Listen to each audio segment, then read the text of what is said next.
අපි හැමදාම පාවිච්චි කරන මෘදුකාංග ඇප්ස් එහිඟ හරියට වැඩ කළේ නැත්නම් මොකද වෙන්නේ?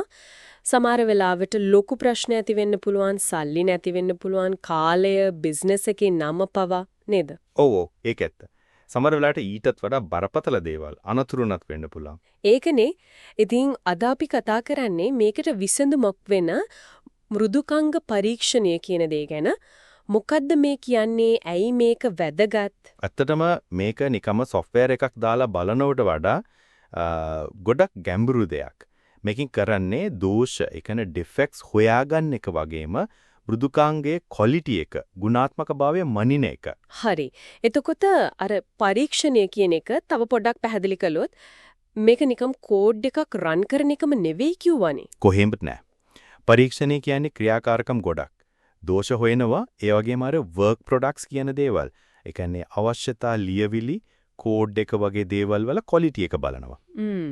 ඒ වගේම කෝඩ් එක රන් කරලා බලන ඩයිනමික් ටෙස්ටිං විතරක් නෙවෙයි අර කෝඩ් එක බලලා රිවිව් කරලා කරන ස්ටැටික් ටෙස්ටිං කියන ඒවාත් තියෙනවා. ඒ කියන්නේ කෝඩ් එක රන් නොකරත් ටෙස්ට් කරනවා. ඔව්.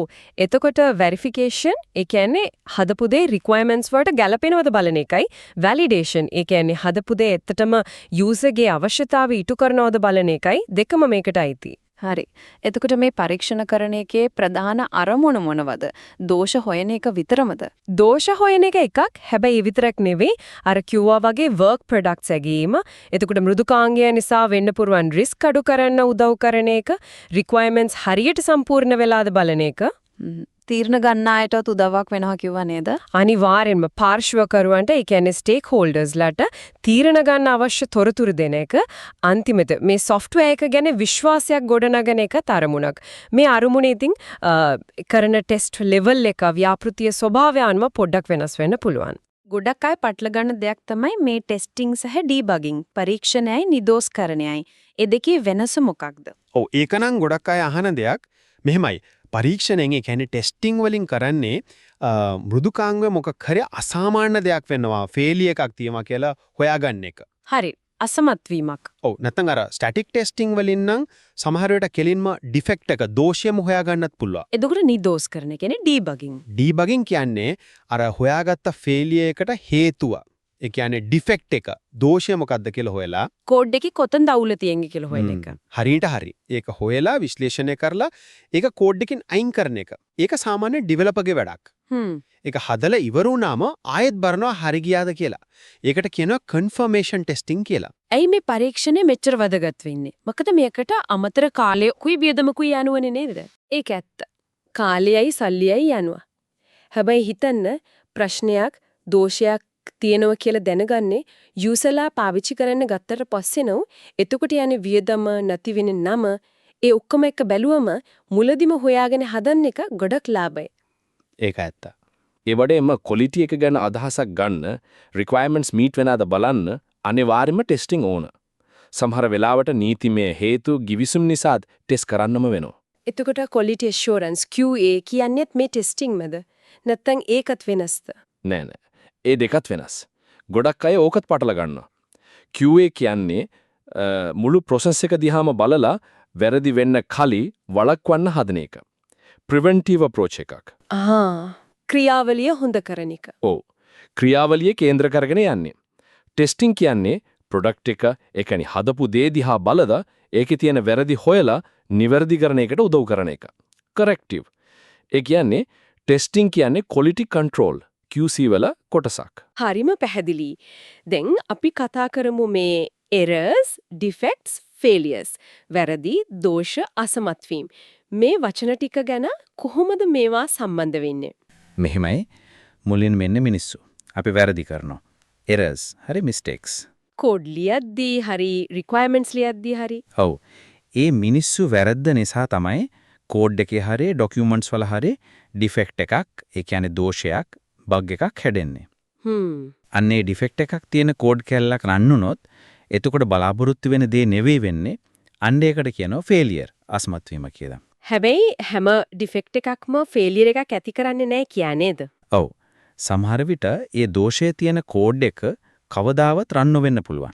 එහෙම නැත්නම් ඒක රන් වුණත් ලොකු බලපෑමක් නොවෙන්න පුළුවන්. ඒ නිසා ඩිෆෙක්ට් එකක් තිබ්බා කියලා ෆේලියර් එකක් වෙන්නෙම නැහැ. එතකොට මේ මූල හේතුව root cause කියන්නේ මොකද්ද?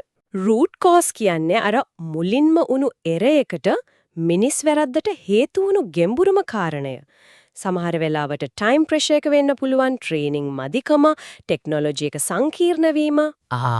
ප්‍රශ්නේ පටන් ගත්ත තැන. හරියටම root cause analysis කරලා මේවා හොයාගත්තම ආයෙත් ඒ වගේ වැරදි, ඒ වගේ defects ඇති වෙන එක නවත්ත ගන්න පුළුවන්. ක්‍රියාවලිය දියුණු කරන්න පුළුවන්. නියමයි.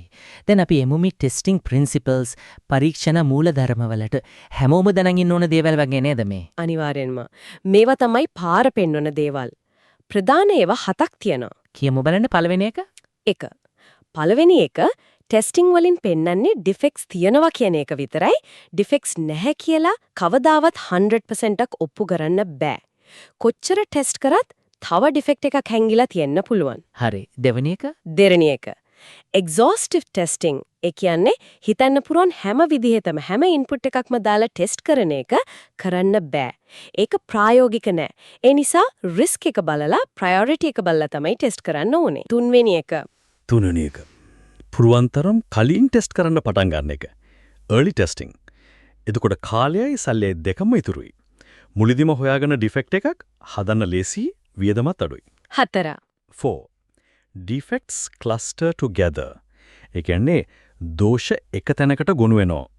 software එකේ අමුක තැන් තියෙනවා, අනිත් තැන් වලට වඩා defects ගොඩක් තියෙන.